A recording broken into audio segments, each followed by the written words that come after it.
And the idea of, like, 'cause obviously North Korea have lots of weapons pointed at Seoul. Does that scare you? But Korea is, still strong too. I don't care about it. In the 1950s, North Korea was one of the fastest growing economies in the world. It was being hailed as one of the shining examples of communism in the developing world. Meanwhile, South Korea was languishing in desperate poverty and extreme political turmoil. Today, South Korea is an established democracy with a thriving market economy, ranked in the top 30 countries in the world in terms of GDP per capita, whilst North Korea is one of the poorest countries in the world, plagued by famine, stunting, extreme political corruption, and a severe lack of freedom. So, how did this once unified nation come to resemble two completely different universes? Well, in this video, I'm going to explain exactly how that happened. Plus, I'm going to show you what happened when I went to Seoul in South Korea and asked them what they think about the North Koreans. And what they said may shock you. And if you want to just see that, and if you want to skip the history part, go to this time frame. Japan was in control of Korea until they were defeated in World War II, at which point Korea was partitioned along the 38th parallel, with the Soviets taking control of the north and the US taking control of the south. In the south, the US created a democratic market economy, which I will explain to you all about how that works shortly, whilst the north went about building a socialist, Soviet-like economy. But in order to build this, they needed a cult of personality like Stalin there, somebody who could bring the people together, a supreme leader. Enter Kim Il-sung, who had been a guerrilla fighter in World War II and later became an officer in the Soviet Red Army during the liberation of Korea. Aided by the Soviet Union, he nationalized industry, redistributed land, created a socialist central bank, and a one-party communist state was instituted. And you see, while the North was becoming an industrial powerhouse because they had all of the natural resources, the South was blessed with prime agricultural land and light industry. So the North, faced with an agricultural shortage and an inability to be able to feed their people,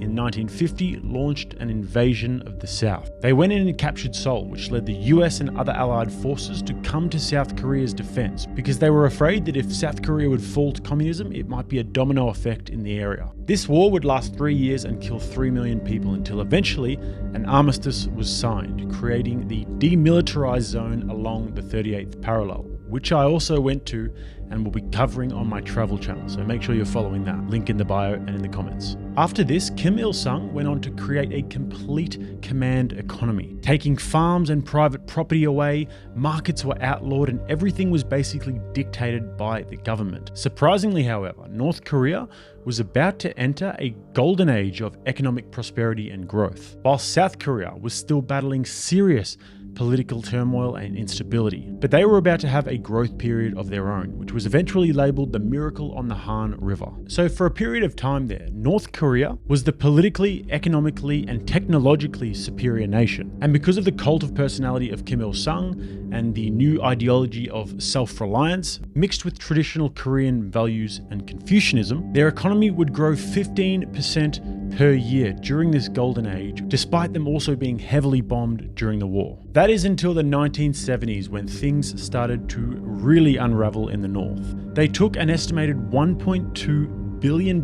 in debt that they couldn't and didn't pay back, which led to nobody wanting to lend to them. They actually still owe Sweden $70 million in what's known as the biggest car theft in history. They also had, and still have, a vastly lopsided economy, with most of their budget being allocated to the military in order to lessen their dependence on China and the Soviet Union. Meanwhile, during this time, South Korea was growing more and more economically prosperous and overtaking the North. And in true sibling rivalry-like fashion, the North tried to project wealth and stability by engaging in these enormous and ridiculous projects like building the biggest hydro dam in the world and the tallest hotel in the world, both of which failed miserably. And all of these mistakes would really begin to catch up with them in the 80s, when the Soviet gravy train would start to come to a halt. Soviet leader Mikhail Gorbachev began to reduce aid to the country in favor of reconciliation with South Korea, until eventually, obviously, the Soviet Union would fall in 1991, and this meant that the gravy train would stop completely. Previously, the Soviets had been importing food and aid, and they were also giving them oil at preferential rates. This supported their dams, coal mines, electricity, transportation, and you get the rest. So when this went away, it led to enormous contractions in the economy and eventually to the Great Famine from 1993 to 2000 in North Korea. But this didn't stop dear leader Kim Jong-il from doing what all communist dictators end up doing and enriching himself whilst his people starved. The supreme leader allegedly spent millions over the years on cognac, ate delicacies, and even fed rich beef to his dog, all whilst his people were starving. So, how was South Korea different? Well, in the 1960s, South Korea was the poorest nation in all of the 120 nations in the UN. In 1961, a man by the name of Park Chung-hee entered the city of Seoul with about 300 soldiers and seized power. And one of the most incredible economic turnarounds in history would ensue. Now, the South Korean economy doesn't exactly work like our market economies in the West. It's actually very different and pretty interesting as well. Seeing as though South Korea has no natural resources, the government put an emphasis on manufacturing. They sought to make companies like Samsung, Hyundai, and LG competitive with international conglomerates and grow the economy that way. And in South Korea, these companies are called kaibols. Kaibols are conglomerates supported by the state. There are about 100 kaibols in South Korea, and they are a huge asset for the South Korean economy. But these kaibols need highly skilled workers, so the South Korean school system is also built in accordance with the success of these kaibols. Hence why South Koreans are so good at maths and memorization and have such a profound respect for authority and hierarchy. In fact, generally, it's the dream for South Koreans to work for one of these kaibol. The dream isn't necessarily to start up your own business and be an entrepreneur. Doesn't sound like much of a dream to me, but hey, who am I to judge? So there you have the story of free market capitalism versus totalitarian communism.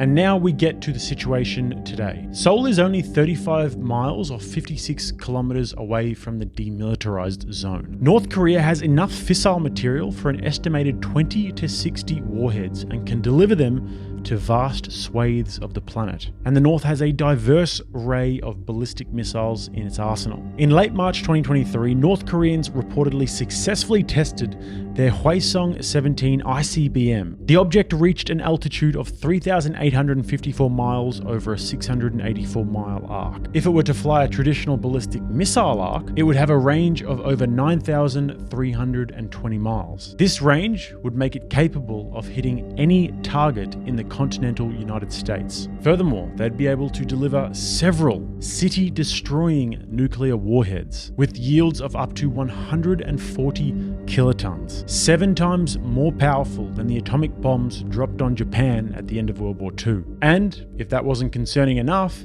any invasion of North Korea would almost certainly prompt a nuclear response from the government. And where would they go first, you might ask? Well, the country has around 6,000 conventional artillery systems aimed directly at Seoul, the capital of South Korea. Plus, North Korea actually have one of the largest armies in the world at about 1.2 million soldiers as of 2020, with 70% of them within 50 miles of the demilitarized zone. The RAND Corporation suggests that if North Korea was to launch a full-scale attack on South Korea, around 200,000 people would die in the first hour alone. They also have an alliance with the Chinese Communist Party because of the whole communist bros thing, and because North Korea's placement is actually militarily advantageous for China. And if the country were to destabilize, then it would cause millions of refugees to flood across the border, which would be really bad news for the Chinese. And as it is at the moment, without Chinese imports and trades, the North Koreans would descend quickly into anarchy. They rely on them for food and ultimately for their survival. So you can imagine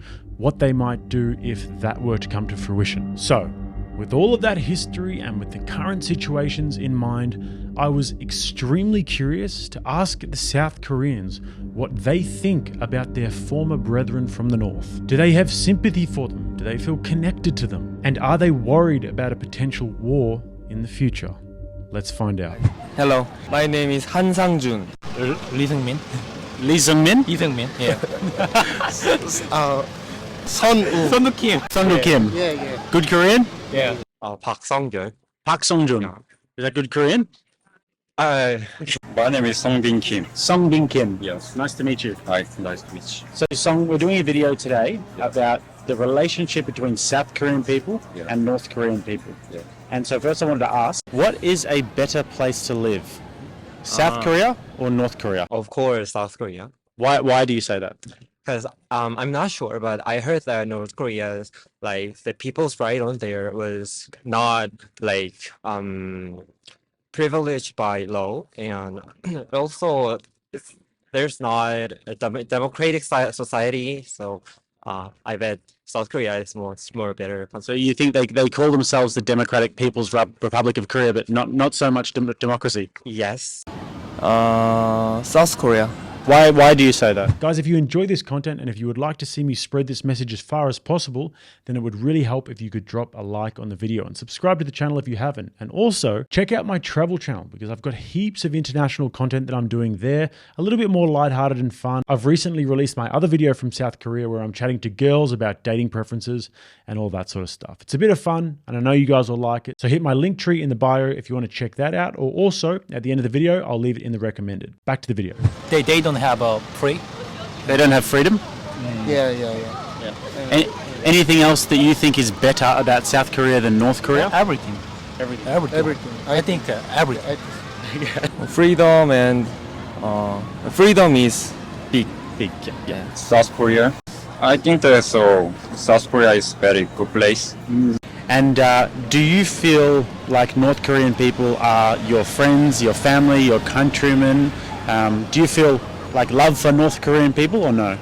Like because as you said, at first we were one united country, but I actually kind of feel like we're not very interconnected because their language also they use also Korean, but their like specific language is quite different from us, where like the specific words or expressions. So, yes. I think a different country. Yeah. Actually, I don't like. You North don't? Korea. No, that's okay. Because they are aggressive. No. Yeah. No connection? Yes, no connection. Yeah. I love North Korea people too Yes? because I don't hate them because of they saying Korean. So you think Korea, everybody Korean, all one Korean? Yes. Yep. Do you know any people from North Korea? I know Kim Jong Un. I don't know. Is he your friend? I don't care about them. Yeah. Be careful.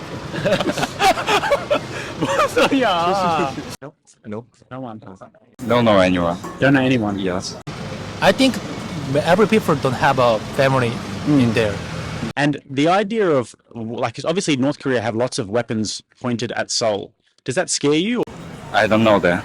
You didn't know that? Yes. Little scared. Yeah.